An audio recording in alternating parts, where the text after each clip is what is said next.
Those assignments had given her the opportunity to visit 14 countries over the course of 2 short years, in addition to the 12 she'd already seen, and she had thoroughly documented her journeys, not only with her camera, but also in her journal, by far her most treasured possession. Every assignment carried with it the promise of a new adventure, but as she stared out the window, ignoring the unpleasant sway of the bus on the steep mountain road, she couldn't help but think that the snow-capped peaks surrounding the Hunza Valley had surpassed her wildest expectations. A brief shower earlier in the day had given way to a spectacularly clear blue sky, and the afternoon sun made the snow-topped spires in the distance glisten in ways she could never hope to capture on film. It didn't happen often, but there were times when she knew she could never do justice to the scenery, and while those moments were among the most thrilling of her personal life, they were hard to accept professionally. Still, she wouldn't have traded the sight for anything.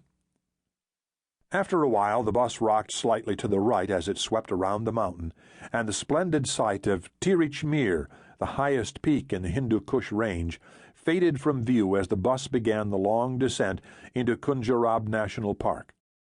Disappointed with the change in scenery, Rebecca turned in her seat and let her gaze drift over her fellow passengers. The vehicle was filled to capacity, which wasn't surprising given the time of year. Many were climbers destined for the world's most challenging peaks, and they were assured of permits only during the summer months. She had traveled with these people for weeks on end, and she'd come to know most of them fairly well.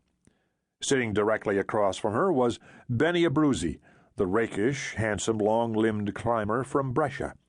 He was talking, with animated gestures as always, to Umberto Verga, his stocky Sicilian cousin. Umberto rarely spoke, and when he did, it sounded more like a series of grunts than actual speech, but Benny was only too happy to pick up his cousin's slack. He'd served as a caporal maggiore, an infantry corporal, in the Italian army.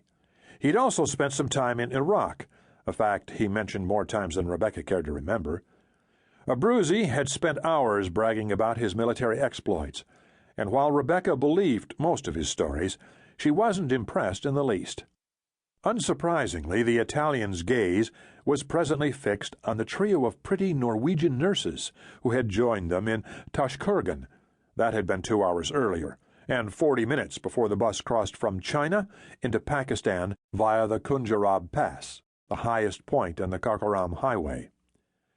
There was also the downtrodden group of Danish climbers who'd arrived at K2 4 days earlier with the goal of summiting, only to turn back at base camp in Concordia, and a small knot of aging Canadian trekkers.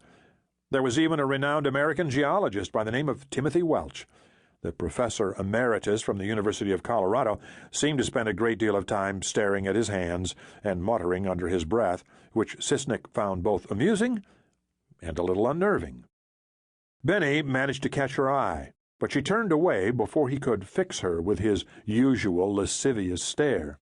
To cover her reaction, she hastily pulled her journal out of her Berghaus pack, undid the clasp, and started to scribble a few notes, catching up on the events of the past few days. It was hard to concentrate under the lean climber's intense gaze. She'd done her best to make her disinterest clear, but her efforts had clearly been wasted. Although she was just 23, the same age as Abruzzi, Rebecca had accomplished a great deal in her young life. For this reason, she tended to look down on many people her own age. She knew it was snobbish, but she couldn't help it. She was a driven woman, and that meant things like men, sex, and partying didn't figure high on her list of priorities. At the same time, she knew her looks had given her a considerable boost in her current career, that they would have helped her in any career. She took this in stride, though, and it didn't change the way she viewed her success. After all, she'd seen the recent U.S. edition of Outside magazine, and her picture on the page of contributing journalists had not been any larger than that of the editor-in-chief, a decidedly unattractive Swede in his mid-60s. This discovery had only confirmed what she already knew, that it was her talent, not her looks, that had made her one of the world's most sought-after young photographers. She looked up, startled out of her reverie as the bus shuddered, the driver downshifting suddenly. Craning her neck, Rebecca saw a number of vehicles parked alongside the